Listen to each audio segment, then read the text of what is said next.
Are you dreading your next home repair? Don't. Crew Pros is your one-call solution for everything your home needs. Whether it's heating and air, plumbing, complete roof replacement, whole home generators, and electrical repairs, our professionals get the job done right. Crew Pros is your single source for high-quality home services at affordable prices. For everything your home needs, Crew Pros. Remodel, repair, replace. Memphis. Nothing but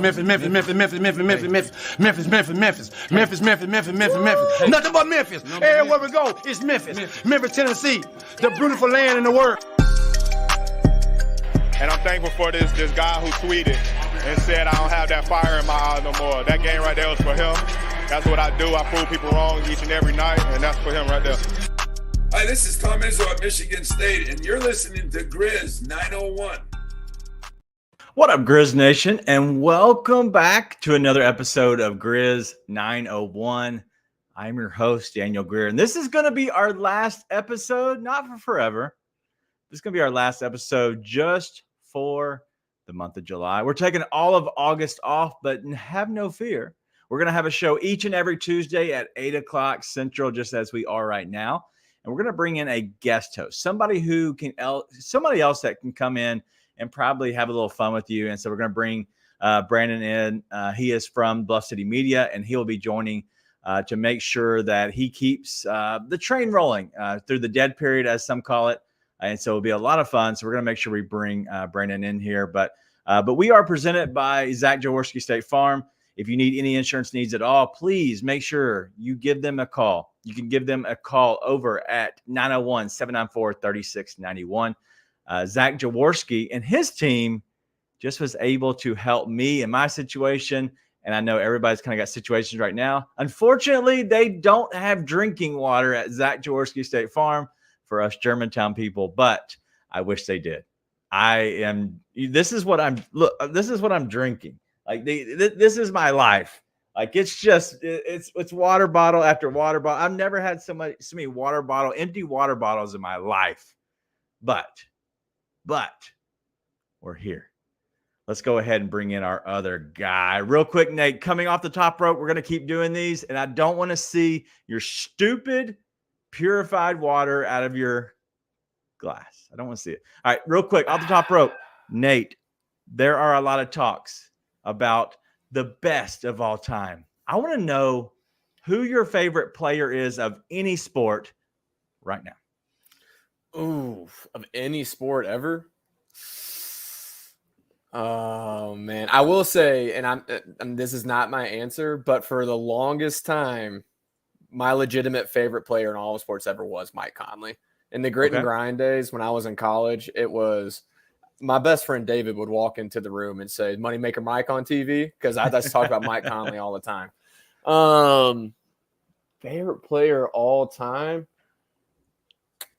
All right. I'm going to go ahead. I have another question. My main question I want to ask, but I wanted to ask you your favorite player first. Of any sport, I would probably say Albert Pujols. Okay. I love those Cardinals teams. I like Pujols. He's obviously retired now. Adam Wainwright should have retired with him. Unfortunately, he didn't, and he looks the way he does. We're going to talk with our guest, Matt Infield. I'm going to ask some questions about that later. But as you know, LeBron James changed his number from 6, and he's now going back to 23. Okay. Yes. As you know, that he left 23 and went to 6, and then he's bounced back and forth many a time. So my question, outside of Michael Jordan, who is the most famous athlete that is recognized by their number? Only their number. Like, you know that you think, okay, this player has this number because it's known. Everybody knew Michael Jordan was 23. We grew up on MJ 23. Is there another player right now that you could look at and be like, all right, he's known by his numbers? Because we call John Morant 12, but that's not big enough just yet. Is there somebody that's known by their number? I think you got to be a little bit careful. First off, prayers up to the James family. It's super scary what happened with Bronny today, and that's just terrifying when you got kids that young having heart issues. So prayers up to them and their family. But I'm going to have a little bit of leniency with myself with that question, because Jordan, I don't recognize him by his number, even though I would recognize like 23, you would think Michael Jordan, right? Yeah, so still. I think Messi 10. Okay. Just because if you think Messi, everyone knows Messi's number, and I don't even watch soccer like ever. I went to a soccer match last night for the first time and probably since I finished playing soccer, and I know Lionel Messi's number.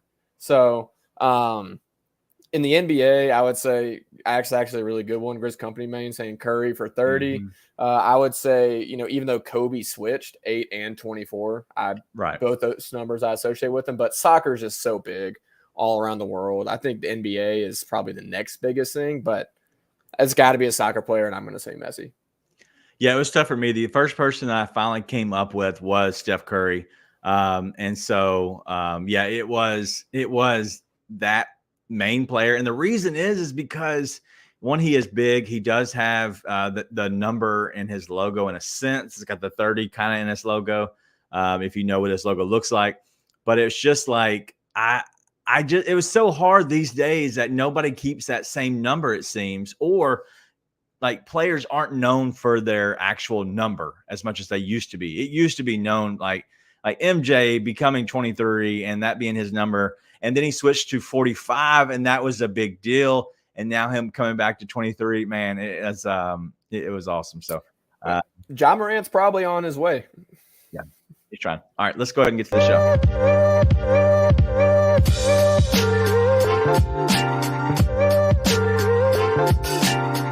Nate. All right, so we changed it up. I'm trying to change it. I like this flow a lot better. I like asking my stupid question in the very beginning, but Nate is here with us as always. We're going to bring in Matt Infield. We're going to talk a little bit of futures for the show. We're talking about look at the numbers on the overall wins. We're going to look at the numbers on the division winner, which is the Southwest Division for the Grizzlies. Then we're going to go ahead and look at the roster with Matt Infield. He will be joining us. He's actually at dinner. I think he's probably currently still at dinner with his girlfriend and friends, maybe family. He's going to pop in here a little bit later on the show. But Matt Infield, who is with WMC TV5, he is a sportscaster. He's in the running to be the top TV sportscaster of the year. And so shout out to him. But Matt will be joining us a little bit later. But let's go ahead and get into a little bit of the roster crunch. Okay, so we talked with Anthony Sain about that last week. Okay, you weren't here. You didn't like us. You didn't want to be here. That's fine. I didn't even listen. But Anthony Sain was here, and we talked about the roster as a whole, okay, and what we're going to do. I've already shared my thoughts. I want to get your thoughts on it because before we get into training camp, before we get there, before we take our month off of August, I want to know, like, what are you thinking? Like, we have enough guys. We probably need to get rid of 2. Is there any thoughts on what you would do just kind of off the top of your dome? Cut Jitty. Just to piss you off. You can't cut him. You didn't listen to the show last week. I get it, but you can't cut Jitty. No, I know. We've talked about that. Unfortunately, that's been a topic of conversation between us enough times for me to know that. I mean, I would try and consolidate with the trade if you can. I mean, it's really the only thing that makes sense. If not, you're waiving guys and it's dead money, which is not the end of the world with some of these guys at the end of the bench. But you'd like to move some of these dudes because Jitty, for all I think we're in agreement, he is a great emergency guy off the end of the bench to fill in. There's no hate towards Jitty from you, definitely, or me. Yeah. At the same time, there's enough talent on this team now that I don't see any reason for him to be getting meaningful minutes, right? And he's not going to help you win a playoff series. It would be very shocking for him to do that, right?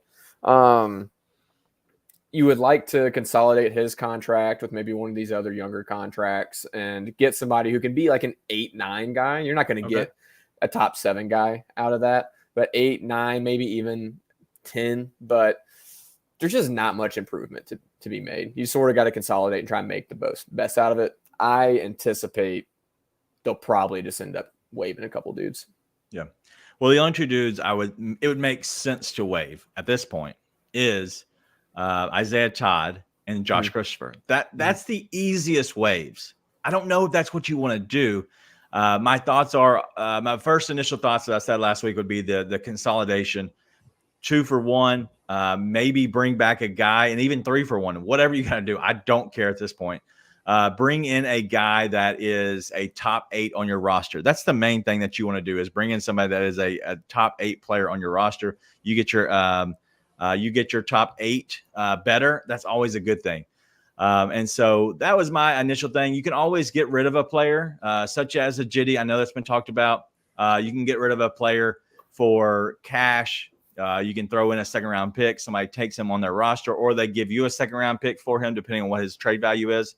That's what I would do personally, if you can't make a consolidation trade, because the only 2 people that you can realistically just cut ties with is Josh Christopher and Isaiah Todd, just because they have a 1-year deal, small money. It's not extending past this year, and they're unknowns. But as Sane said, he wants to see them in training camp. So I would like to see all of them in there as well and let them fight for it.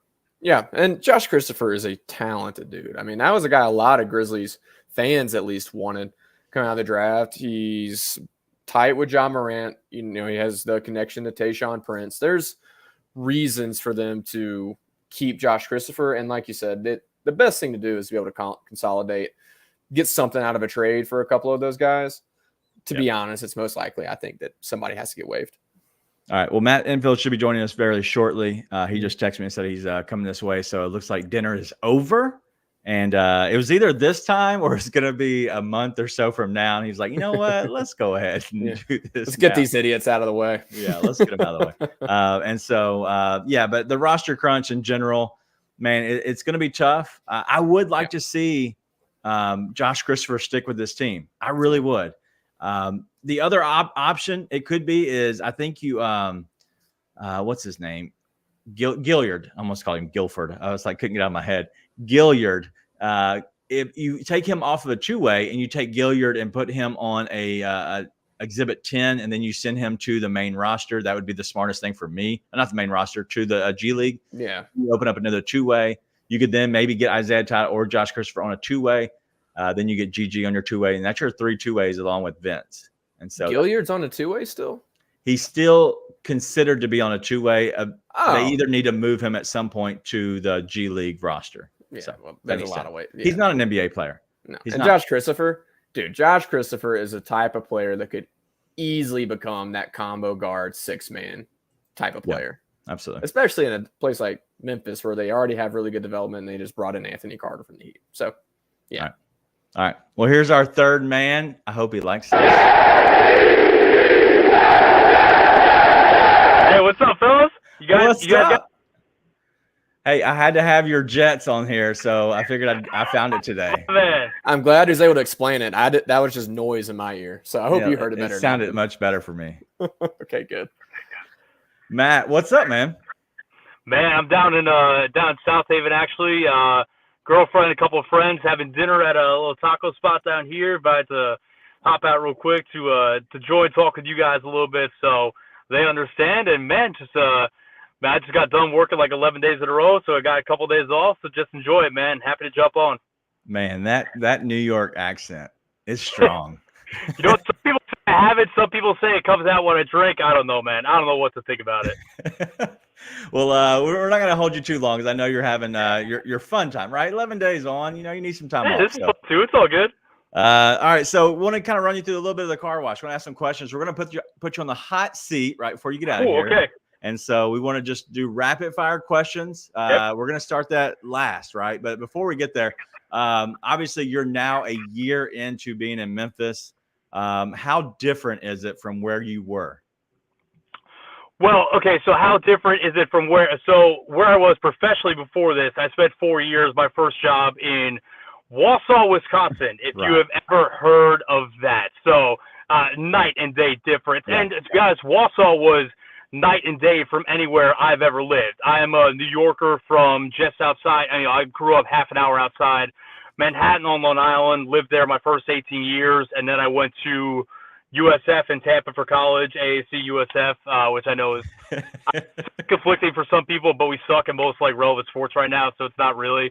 But I lived in Tampa for 6 years, and then you know how it is in TV. A lot of times you move to a small market in the middle of nowhere, so Wausau was that place for me. So it was great professionally. I mean, I was at Lambeau Field more times than I could count, and I was in Milwaukee the night the Bucks won the championship in 2021. So professionally, it was great. But then when you go from a Wausau to Memphis, which while it may not be New York City, which is like kind of what I think of when I think of the big city, it was a great change of pace of like, okay, there are things to do again. There's a nightlife. There are more than 5 places to eat. Like there's real apartments. So, and obviously, I was going from a place where I had to travel, 90 miles to Green Bay, which was fine. But, now here, obviously you've got a pro team, a major D1 program, some minor league teams, and things like that in the city. So it was exactly the kind of transition I was looking for. Now this is a one of a kind place, no doubt about it. Like Memphis is very, very unique, but I've tried to kind of soak that in as much as possible, and I've enjoyed it. Yeah, it's been good. Nate's here with me. He's my co-host. Nate, do you have any questions? Now that you took a big drink of water. Yeah, I actually have good drinking water, so congrats to me. Unfortunately, no, not yet, Matt. Daniel let me know about his hot seat, which don't be worried, it's not that hot. Not. So I got all my questions saved for then, so I have the requisite amount. Daniel. All right, sounds good, man. He's got rules. All right, so obviously you spent how many years was it in wherever Wisconsin? Wausau, man, I got up there August 2018. I started as a sports news hybrid. I kind of just get my foot in the door. Within the first year, the weekend sports anchor, which is the role I have now at Action News 5, number 2 in the department. That opened up. I took that, and then my sports director that was involved in hiring me, ironically enough, actually got a job in Knoxville. So then he left in August 2021. I took the sports director promotion then, and I signed a 3-year contract. I thought I would be up there a little bit longer, and then the Memphis job opened up, and it's within the same parent company. So I jumped at that. So it was nearly 4 years, which was not what I was anticipating. But then, no one was anticipating a pandemic, which played a part in that as well. So you just got to go with the flow of it. You could have a plan, and then life punches you in the face, and you just got to kind of go with it, Yeah. So are you working? So you're the weekend sportscaster right now, currently, right? Yep. Correct. Okay. Yep. And you can find him obviously on WMC TV 5. And so tune in anytime you see Matt. Obviously, he's going to be a friend of the show, but also somebody who's going to be covering all your favorite sports teams. And so we want to make sure we tune in for you and support you. But also, you're up for a big award. So tell us a little bit about it. It's up for the TV Sportscaster Award. Yeah, the Memphis Flyer best TV sportscaster in Memphis, and yeah, man, it's cool. I'm not gonna lie, I was surprised when I saw that, and not surprised in the sense of like humbly, I know what I bring to the table and I know what my worth is, but man, you look at that list, right? Pete Predica and Brevin Knight. I mean, both of those guys individually are fantastic, and they're a great team together. So. My first year being here, I see my name next to those guys. My boss, man, I got to salute Doc Holliday, because Doc is, man, every time I am at an event and Doc is there, I tell Doc he could run for mayor, because the amount of people that know him, that go up to him, dap him up, that show him love. Doc is a local Memphis celebrity. That's not exaggeration. And I've worked under 2 Memphis celebrities in Doc and Jarvis Greer, who won that award last year. So those 2, obviously Chris Verdon does great work with Ryan City Media, and he's got an infinite amount more Twitter followers than me. I know the work he does with the Ringer as well. So, yeah, man, like to be honest, like I don't really know if I have. It's not really my nature to say like I'm happy to be here, because I really am very competitive. But knowing the work that those guys have put in for years in the greater Memphis community and whatnot, like it is cool just to see my name amongst them. Would it be cool to pull the upset? And of course it would be, but I'm not banking on it. But like those guys, but again, like being amongst those guys is really, really cool, and something I was not expecting after 13 months here. Yeah. No, it was cool, and like honestly, I saw that and I was like, all right, getting your footing here in Memphis. Listen, a year in and being nominated for any award, coming into a new city. Is obviously, congratulatory for that, because that's big. Like, whatever. It's your peers, it's the fan, whoever it would be. I don't even know who votes on that. Obviously, no idea. Whoever, yeah, whatever. if you have a vote, if you can vote, I believe all of us can vote. Go ahead and throw Matt a vote.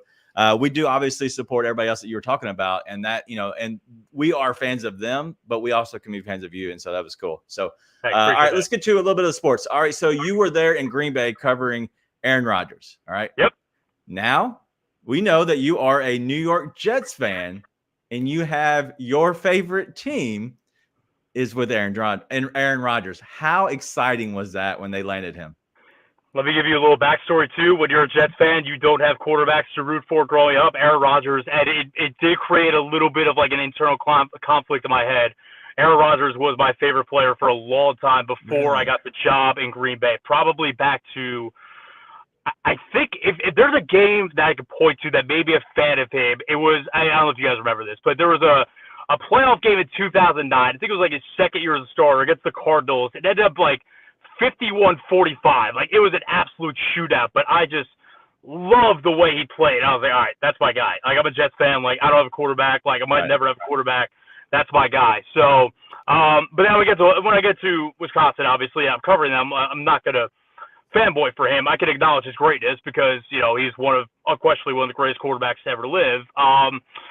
But yeah, it's surreal for a lot of reasons, because I remember I was invested in the Jets when we landed Brett Favre in 2008. And so to see that kind of come full circle for history to kind of repeat itself is wild. And then, when I look at the team now, I look at a team last year that had essentially, with all due respect, the three of us playing quarterback with maybe one more in there. And, they won 7 games, and you look at it and you say they are a good quarterback away from being a force. And I do think that some of the discourse around his last year in Green Bay, is kind of missing some of the context. Like, the way I look at it, they were rolling, and then they lost in London in a game where he broke his thumb on the last play of the game, and his play was never the same after that. I'm like, well, the guy won the MVP the last 2 years, breaks his thumb, all of a sudden he kind of falls off a cliff. Like, there's probably some correlation there. So, yeah, I'm pumped. It's a really talented roster, especially offensively. You look at Garrett Wilson, Offensive Rookie of the Year. Breece Hall would have been Offensive Rookie of the Year probably before he shredded his knee up. And I'm not saying it's a flawless roster. Like, the offensive line probably has some question marks around it. But, yeah, there's a lot of hype. And, it would be kind of a Jets thing to fall short on that. But I think he still has a lot of good football left in him. So it's exciting for sure. Yeah, no, that's what I'm here looking at the over under on the wins. I'm trying to find them on DraftKings real quick while you're talking, but I'm trying to see 10.5. I'm curious. Let me see. Let's go look at division winner. And so obviously it's the Bills at plus 120, but the Jets are in second. I know that. Jets are in second at plus 270. And so you have to make the playoffs. Where is I can't find the over under on the wins. Anyway, here they are. No, yeah, here they are. All right, let me go find them real quick. All right, this is what I'm excited about. Well, and Go ahead, Nate. It's I think that this is the sacrifice you had to make as a Cardinals fan to get to this as a Jets fan, right? It's kind of weird that that's a transition from the team that you expect to win every year to now the team that, not to be harsh, from an outsider's perspective, you expect to just be on the not top 10 most weeks in one 100%. League, right? And now you have a complete 180. I literally tweeted that last night. I was like, is the Cardinals the worst Cardinals season of my life? Is that the price I had to pay for the Jets to get Aaron Rodgers and I'm a Knicks fan as well, for the Knicks to be good? Man, the crazy thing about the Cardinals is you looked at, the NL Central is still a weak division, and you look at them at the start of the year, and I knew the pitching would be an issue. I thought the bats would be good enough to make up for it. No, not really.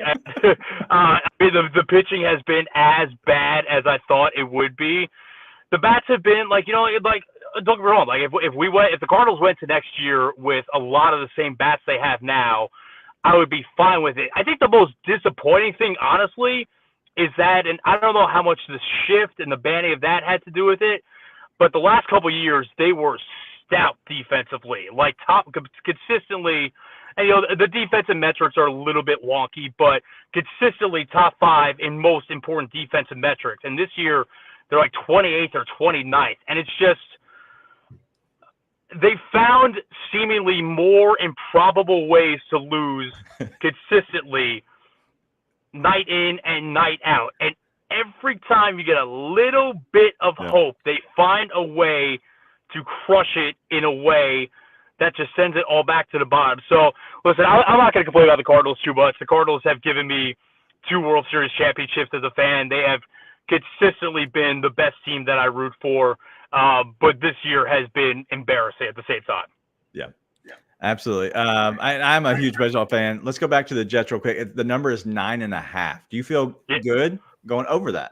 Healthy Rodgers, yeah. And the schedule is tough. I'm aware of the schedule, especially first 8 weeks this season. The schedule is really tough. But, yeah, I mean, there's not – like I said, the offensive line is the biggest question mark to me. And with a 39 going on 40-year-old quarterback, I understand that is a question mark, but I don't think he's a statue back there. The weapons are there. I think the familiarity. I think the coaching staff's good, and I mean, I thought Mike LaFleur was maybe a bit of a fall guy last year, but now they've got Nathaniel Hackett, which, at the very least, I know from covering the Packers when Rodgers and Nathaniel Hackett were there. Rodgers adores Nathaniel Hackett, so at the very least, they're going to be familiar with one another. And then the defense full of studs, man. I mean, like Sauce Gardner. It's still kind of crazy to me to think about, like, I guess this is debatable, but to me, he walked into the NFL as the best quarterback in the league. Yep. Certainly very much in that conversation. So him, my man Quinnen Williams finally has come around the last couple of years. He got paid, well-deserved. C.J. Mosley anchoring the middle of the field. So, yeah, there's a lot to feel good about. And the schedule's tough, but I would take the over on that. No bias, of course. Yeah, no, for sure. And you talking about so I do a show, Bluff City Bets here at Bluff City Media, and so what I would do if I looked at that, especially hearing about that, is you're talking about the first 8 games being tough. What I look at that and I hear is, hey, be patient, and then wait till that number falls to 8.5, and then you hammer it because that number is going to fall a little bit, especially with the first 8 games, and then you adjust, especially if there's health with your quarterback. And so as long as you have health in the quarterback position, let's go a little bit about Grizzlies. Before this will be the last question before we get you to the hot seat, and we'll get you out of here, go back to dinner. And so before you got here, what did you know about the Grizzlies? Anything at all? Obviously, you were there in the, I guess, Milwaukee Bucks area, I guess a little bit. Yeah. But probably not too in depth with them. But what did you know about the Grizzlies before you got here? About the current team, I mean, Ja, obviously. But, I remember – so – the first job rant memory I have was at my last job, and I hate I'm going to throw a good person kind of under the bus here. Not really, but sports. So if you guys are familiar with the Hauser brothers, they played at Marquette together. Sam plays for the Celtics right now. Joey Hauser plays he just signed a contract with the Celtics, with the Jazz for Summer League. Okay. But they both played at Marquette together.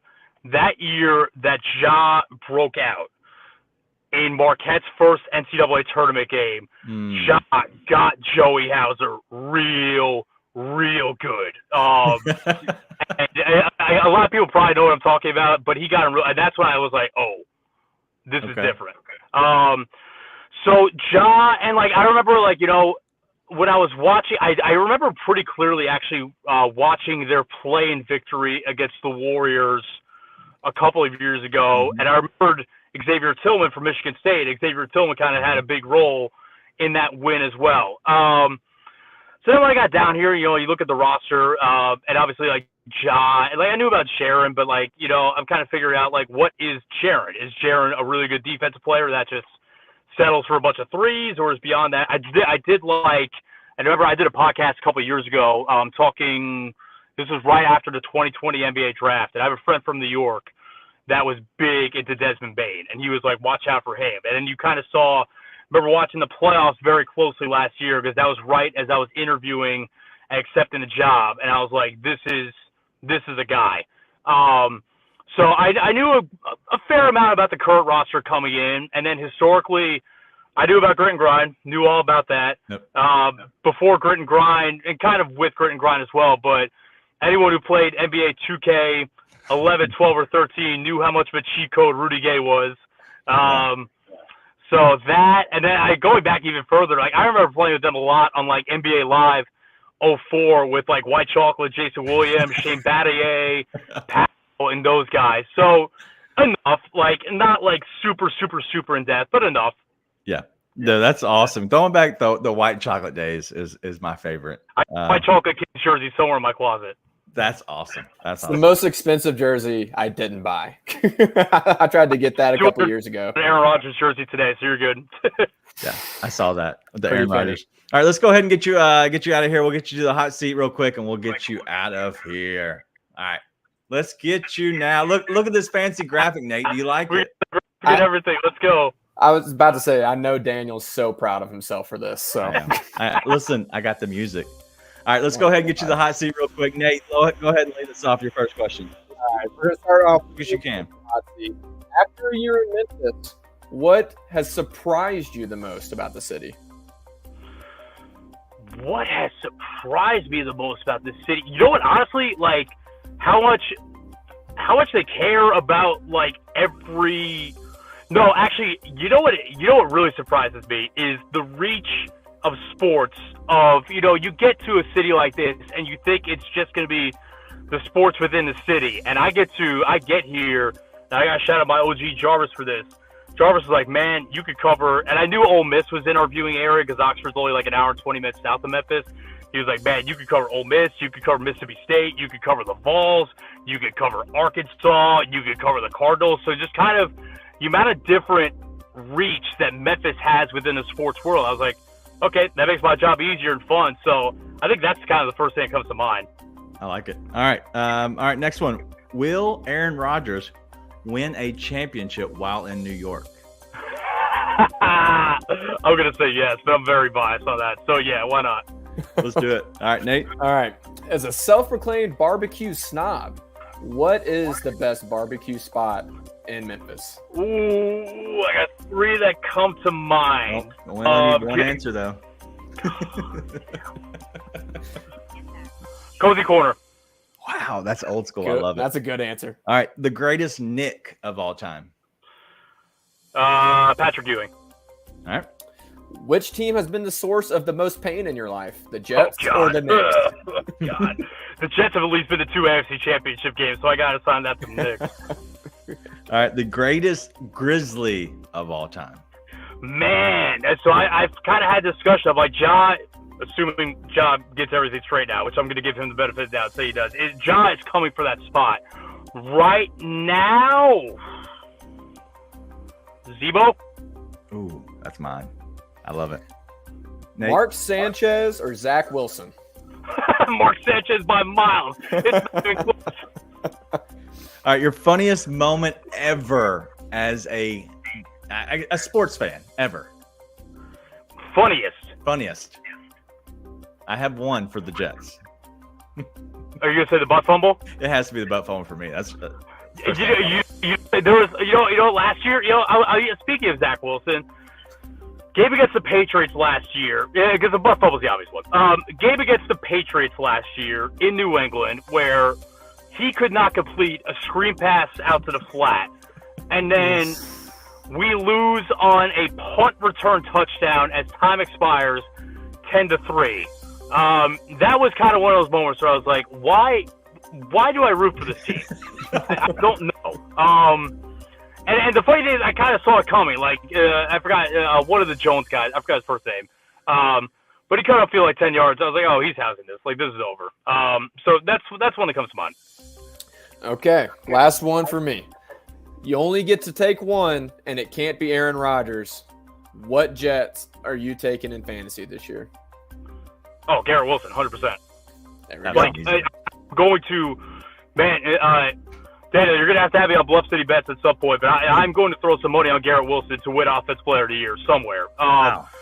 They win it. Hey, humble brag, put $20, and I don't know, this kind of, I got it at really good odds, but I put $20 on Justin Jefferson plus 2,000 last year, which netted me $400. So Not bad. We're going to go for 2 in a row this year. That's a little self-serving. I'm a big fantasy guy, so I needed to know if I could bet on him or not. Appreciate you. I got you, man. All right, last question. Obviously, you're a big St. Louis Cardinals fan, and you are a big Knicks fan. We're going to leave the Jets out of this one. But if you could hit one of either, if you could do one of either, you could either hit a home run at Busch Stadium or you could hit a three-pointer at Madison Square Garden. Which one would you do? Both of these, by the way, are like the mecca of like their sport. Yeah, I think MSG appeals a little more, but I think hitting a home run is cooler, so I'll go home run at Busch. I love it. All right, you're off the hot seat. Let me end all these whatever these banners and everything I made. I don't even know what to do now. I love it. Now it looks like I'm on the hot seat. You kind of are. All right, hey man, Matt, I can't appreciate you enough, man. That was awesome. Go back to dinner. Tell your girlfriend we apologize, but thank you. Nah, man, this was a ton of fun. I'll come on anytime. I love just in general. My guy, I got to shout out my guy Kenny Stubblefield too. Love the work you guys do at Bluff City Media. So yeah, I appreciate you guys having me on. We'll do it again sometime soon, hopefully. Absolutely. Thank you, Matt. Awesome. Thanks, Matt. See you. All right, that is Matt Infield from WMC TV5 here. First impressions of Matt. Solid dude, man. I can see why he's up for Sportscaster of the Year, can't you? Yeah, listen, the dude couldn't. First time I've met him, obviously you as well. We've chatted back and forth via Twitter DMs and then text message. I had no idea that he knew Kenny. So, listen, Daniel, anyone who is a Jets fan and a Knicks fan and still loves sports enough to do it as a career, got to be a good dude. And he was. That was tough. That's tough for him. Real quick, thank you all for hanging out with us. I hope you enjoyed the interview with Matt. I think that was a lot of fun. We're going to get into 2 more things. I want to look at the futures a little bit more, and then we're going to kind of end the show from there. We'll kind of look at different things. Teasing me in this heathen state doesn't allow me to bet. I know. You're welcome. All right. Speaking of teasing, let me tease you a little bit and help you join us over at Zach Jaworski State Farm. This might be the last time we talk about Zach Jaworski State Farm. We're actually up for renegotiations and discussing maybe our presenting sponsor. And so when we come back, there actually could be a new sponsor. We're unsure right now what direction we're going to go. And so we will be here for the post-game shows, but our contract ends very soon. And so can't say enough good things about Zach and his team over there. And so make sure if you have any needs at all, any insurance needs at all, give them a call at 901-794-3691. Zach and his team will take care of you. They'll give you whatever insurance you're looking for, whether it is your home or whether it is a business insurance. Reach out to them. If you're looking for personal life insurance, they can definitely help you out with that. And so they are very much kind of a one, they can do everything. Okay. And so give Zach and his team a call, 901-794-3691, and they will make sure they take care of you. And also another shout out to our guys. And I know it gets close to home to you as well, but our guys over at Crew Pros, always doing good work, but always making sure that they believed in us before we really knew what this would all become in a sense. And so Crew Pros has been another staple for us. And so what they did in believing in us before we actually kind of took the ascension that we did this past season, it obviously will never fall short on me for sure. And so that's kind of my 2 emotional plugs. But I do want to say shout out to Crew Pros and shout out to Zach Jaworski State Farm. All right, let's go ahead and get into the futures a little bit because I think that's important. And we'll kind of speak through that. And you know what? At the very end of the show, we'll kind of hit on anything you want to hit on. But the futures for this Grizzlies team is 45.5 wins. It's a -115, so it's a pretty fair number. Would you go over or under on 45.5 wins? I don't do under on the Grizzlies because even if I win, I feel dirty. The question is, will I take the bet on the over or not? I think I would take the over this year. It's one of those that I would say risky. Like it's if my buddy, I have a couple of buddies who text me for betting advice, which is insanity in and of itself. But they, I would tell them I would hit the over if I was going to bet either way. but I wouldn't be putting my life savings on it. But I think this team has a lot of stability. You know, the thing's going to be, the headline on that is Ja Morant's missing 25 games. But the fine print is Marcus Smart is going to be leading that, which has been the point guard for a Boston Celtics team that's made the finals and the Eastern semis over the past 2 years. You got Derrick Rose, who's going to be a stabilizing presence off the bench, and you've got a lot of good talent on that team that can carry the weight. So I would take the over. Yeah. You know what? It's too close for me. And the reason I say that is because they had 51 wins last season. And I believe that this roster, it got better personally. But that 25 games makes them come off, to me, a very close 500 type team in the very first 25 games. And I think when you get into the middle of the season, then you have a team that is going through the season, right? In a sense, you do have your point guard coming back, so it could electrify, the city, the team, and the franchise in general. And so it could actually help you get over the humps of the middle of the season. But we're talking about going into before Christmas. He's obviously, Ja would be back. We looked, I think it was December the 7th or the 10th. I can't remember what the date was. But you're talking about, obviously time before Christmas. So I would say that 46 wins, I believe that they'll get there 100%. But my only thing with that, I don't really want to put a lot of money on it because, one, it's a futures bet and it's just going to sit there. And two, I really do think that you might be able to get this number much lower depending on their start. But the only problem with that is if they do start decent, you're not going to catch a better number than 45.5 because it's going to be like 47, 48.5. Yeah, the patience approach, I don't think is going to pay off. I think this team without Ja Morant is still built for regular season success. Desmond Bane is still on the ascent. We still have not seen the best of Desmond Bane, and it was awesome last year. Jaren's going to come back from FIBA, a force of nature. You're anticipating Steven Adams being healthy. You got Luke Kennard with a chance to integrate. And again, I think having Derrick Rose as a bit of a stabilizing presence off the bench, I think this team is very, very successful even without Ja Morant to start the season. The biggest part of that being Marcus Smart, who is a winner, is a dude who has won and knows how to win. So he hadn't just won because of guys he was playing with. He's a big reason that the guys he was playing with are viewed the way they're viewed. Yeah. So I'm a big believer in Marcus Smart. Yeah, no, I agree the same way. And you're talking about a addition by subtraction in a sense when you have Dylan gone, which I appreciate Dylan, what he brought to this team. I do believe that there will be better shots taken due to him not being there. But if you look at the other end, I do think that Marcus Smart is a really good defender. I think he can make up for that. But I really do think that Dylan Brooks was a good defender as well. And so I don't want to take up too much away. But when it all comes down to it, I don't care about the regular season. I really don't. I don't care about the regular season at all. And speaking of that, let's get to a little bit of predicting the future. Talking about futures. Looking at the West. We're not going to even go to the East because I could care less what happens over there. This is very much spontaneous, and I did not tell Nate about this at all, and I didn't even think about this until literally probably 12 seconds before I said it. Yep. But if you look at the Western Conference, my thoughts are that Denver is the only sure team that I think will be good for next year. Yep. Right. They have obviously the best odds to win the championship. They have the best odds to win the West. They have the best odds to actually the over/under on the wins. And so if you're looking at the Western Conference, Denver is the only sure thing for me. Do you have any other teams that might be sure things for you? This is so health dependent, which I know is every team in the NBA, but this one is especially health dependent because they're somewhat geriatric. But I'm a believer in that Lakers team. If they're healthy. My God. I think they're a top 6 team if they're healthy. I'm just being honest. I don't like saying it. I threw up in my mouth a little bit thinking about it.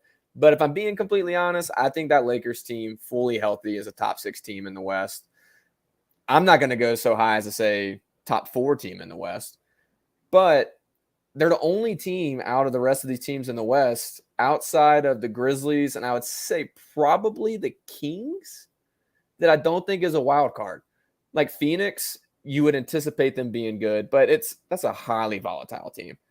there's so many health risks on that team, and the only one that you think will be consistent and probably healthy is Devin Booker on that team. And if any one of those big three goes down, you're screwed. And DeAndre Ayton, I'm not including. You could say a big four, but I won't say a big four.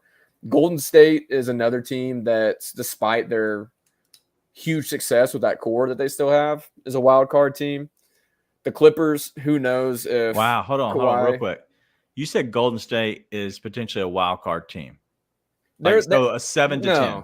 No. This is not wild card here. That is play in. Okay. Wild card is in the MLB. I'm saying a wild card is in they could be awesome. They could be 10 or lower, depending on so you're saying how the pieces come together. Gotcha. Okay. That's what when I was thinking wild card, I was thinking like they're going to be a wild card team where it's more than likely they'll be in the 7 and 10. So you're just saying that they could be really good. They could be really terrible. Yeah. There's so much info. Okay, cool. Keep going. The Clippers, because you never know if Paul George and Kawhi, they could play 50 games each, or they could play 30 combined. You just don't know where that's going to go. You going to name the whole conference or no? Say what? You going to name this whole conference? Or I'm just naming the teams that I think are relevant. Like those and Minnesota are the only ones I think are really relevant. OKC, I still think is too young. They have enough time together. And I'm just not a believer in Dallas. So. What about Phoenix? I already said Phoenix. So you believe that they are a good team regular season no matter what? No. No, you don't. No, I think they're an injury away from being terrible. Okay. 51.5 is their number. Yeah, I'd take the under for sure. Going back real quick to the Nuggets, 54.5. That's too big. I'm just not betting it, though. I would not bet it. Yeah. No. I would be tempted to take the under. Think about how dominant they were last year, and they hit 53, right? So. Yep. You have the Warriors. What do you think their number is? They have Draymond, Steph. They brought in Chris Paul. The Grizzlies were 45, yeah? 45.5? 45.5, yeah. I'd say 47.5. Okay. They won 44 games last year. Does that affect your number at all? No. Okay. So you're saying 47.5. What if I told you it was 49.5? Take the under. I've already taken the under. I put it on Bluff City Bets. If you're wondering, I have already put that on there. All right. So another team, Lakers. What is their number? Oof. I'm a little thrown off by the Golden State number because now I'm thinking 47.5 still, but I'm like, LeBron, AD. I'm going to go 51. What the Nuggets were 54, 51.5. 51.5? Shoot, I didn't think Golden State would be 49. 51.5, and they finished with 43 wins last year. Yeah. They are at 48.5. Dang. I thought they'd get a lot more love from that West run. Yeah. So I took the under. I'm official plays on the Lakers and the Warriors. I believe I took them same numbers, 49, 48.5. I both took them on the under on that because I believe that this West is so much better than what people realize it's going to be. All right. So to be clear, if it was 51.5, I'd have hammered the alternate under. So that's not because I believe in them that much, to be clear. The Mavs.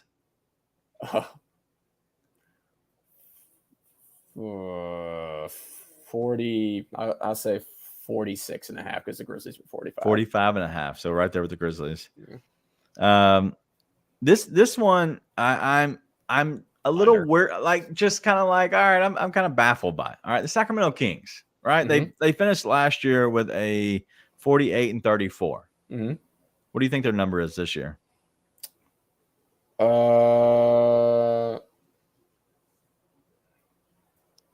44.5. 43.5. But listen, that's a good number for them. 43.5. You're talking about being over 500. I think that they're much better than that. I think they're going to be a much better team than 43.5. Yeah, I mean, there's no reason for them to take a step back. Did they lose anybody? Monk? I think Monk's still there, isn't he? They didn't lose anybody important. Yeah, no, there's no reason for them to take a step back. And they hit their stride as the season went along. They got better. They're not a team that was doing really well and then dropped off. They got better and better, which is a sign of a team that is poised to take a leap this year off of a really, really good season. So I would take the over on that. To be honest, I'm not a big fan of season over and unders unless I think it's absurd. That Kings one, I'm a little stay away from. I would hammer the Golden State under. Yeah, 100%. Hammer it.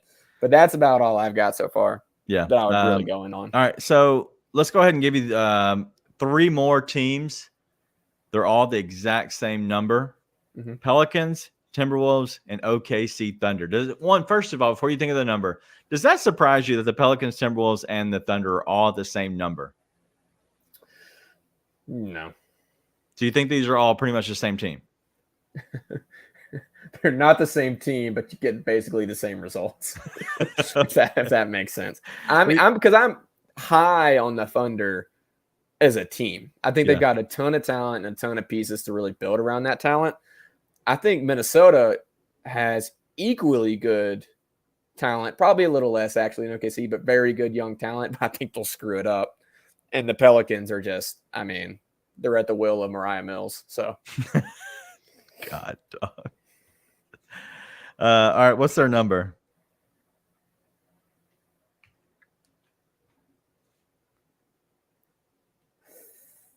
Mm. 40.5. If I told you that they were all the exact same number as Sacramento Kings, you'd be shocked. I would be shocked. They're all at 43.5. Is that not crazy? that's Vegas hedging itself. That's Vegas hedging its bets. And can I tell you that all the unders are plus money?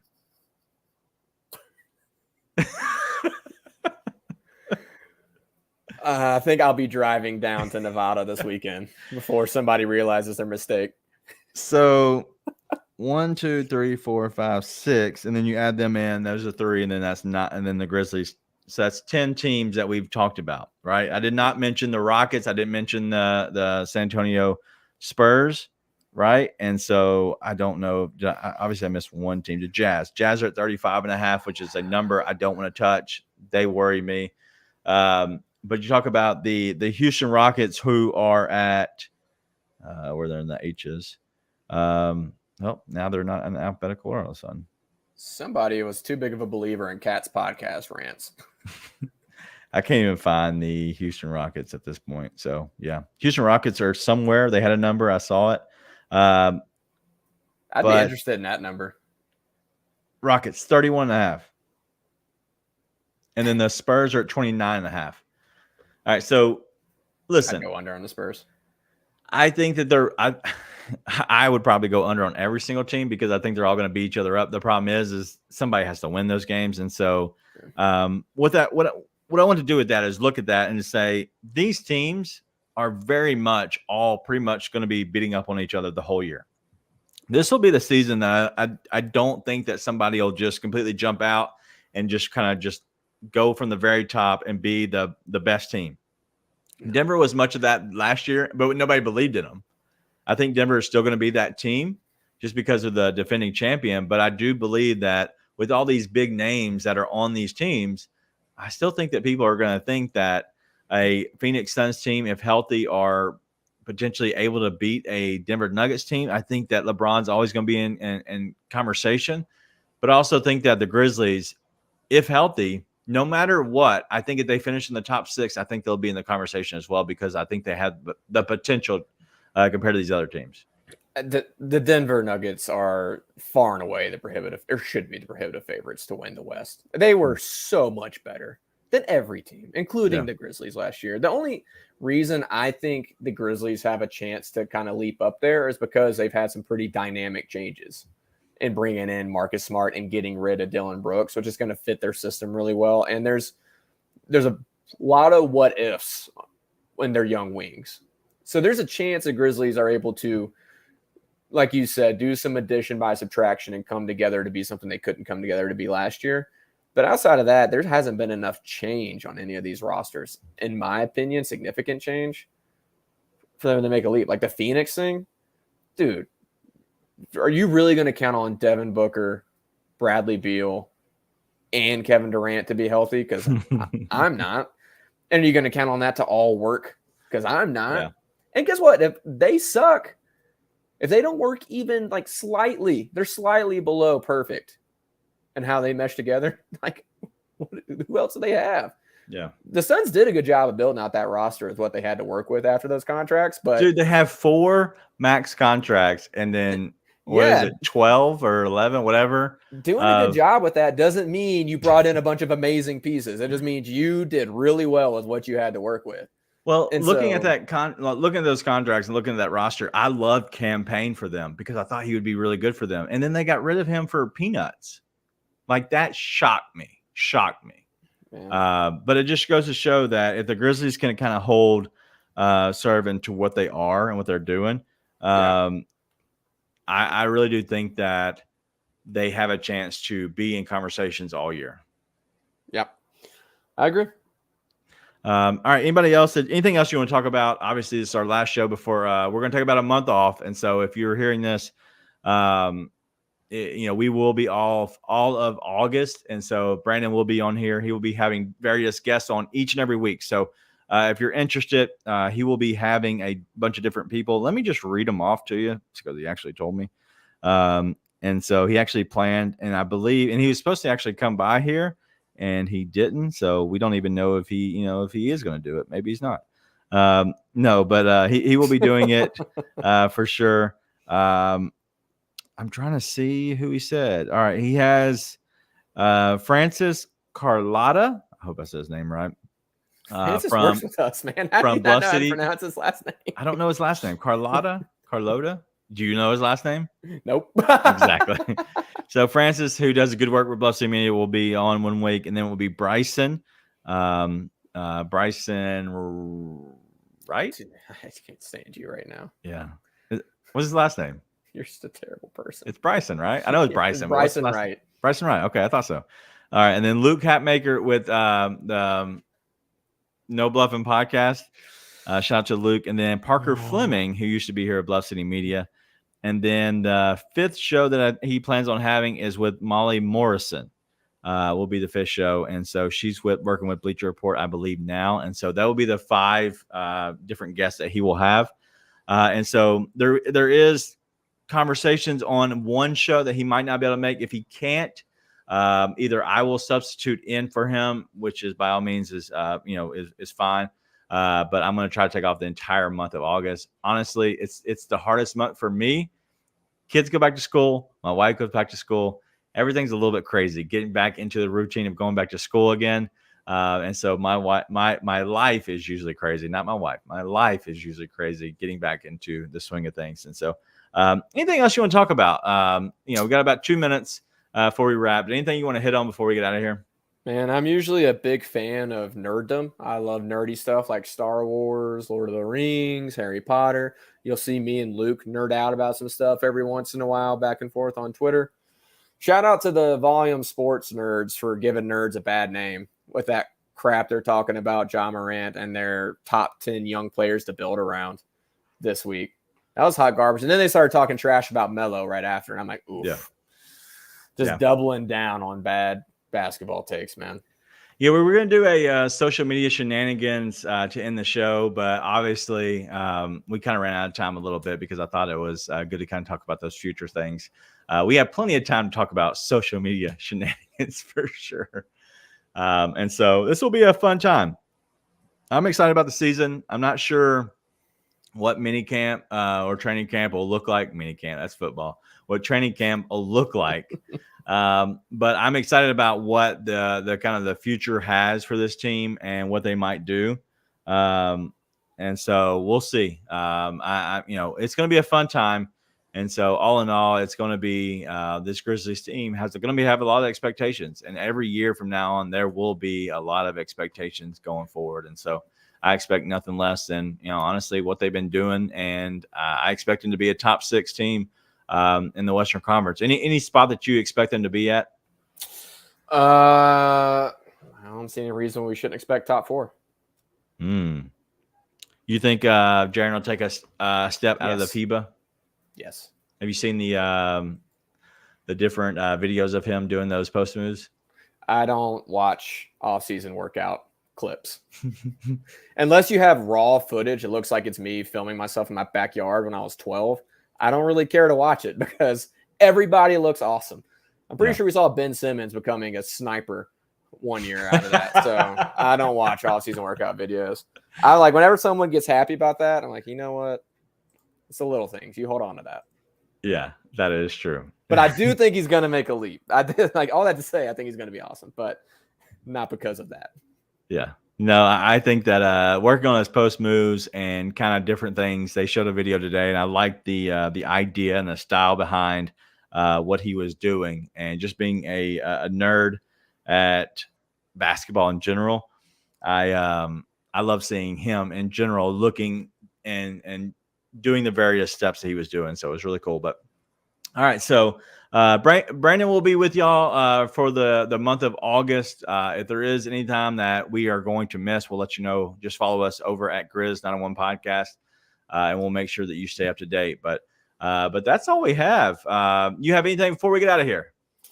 Last thoughts. We still got some stuff coming out, written content wise at Bluff City Media. We're making sure you get a bunch of off-season content, so keep checking that out. But other than that, I'm looking forward to having a month away from your ugly mug and get a little bit of rest. So, well, listen, when you only show up 3 minutes before the show starts, I get it. I understand. Yeah, I can see it. I'm ready. Are you more excited about leading up into the season or the actual post-game shows? Post-game shows, man. Post-game shows they're easy. Dude, I'm taking a month to kind of rest and recharge. But, dude, if we start at post-games next week, I'd be ready. Oh, I'm ready now for post-game, but I'm not ready for fun. The rest. Yeah. So post-game shows are obviously our bread and butter. They're so much fun. If you haven't joined us, make sure whether you do anything else, first game to the 82nd game, we will be here all the way through the playoffs. We will be here every single night. If one of us isn't here, there will be somebody else kind of coming in for us just to make sure we have kind of a duo for most nights and most games. There will be some games that suck, but there are going to be a lot of games that don't suck, and it's going to be a blast. And so we're here for it. But that's all we got. Let's have a good time. Make sure you come back next week and welcome Brandon in.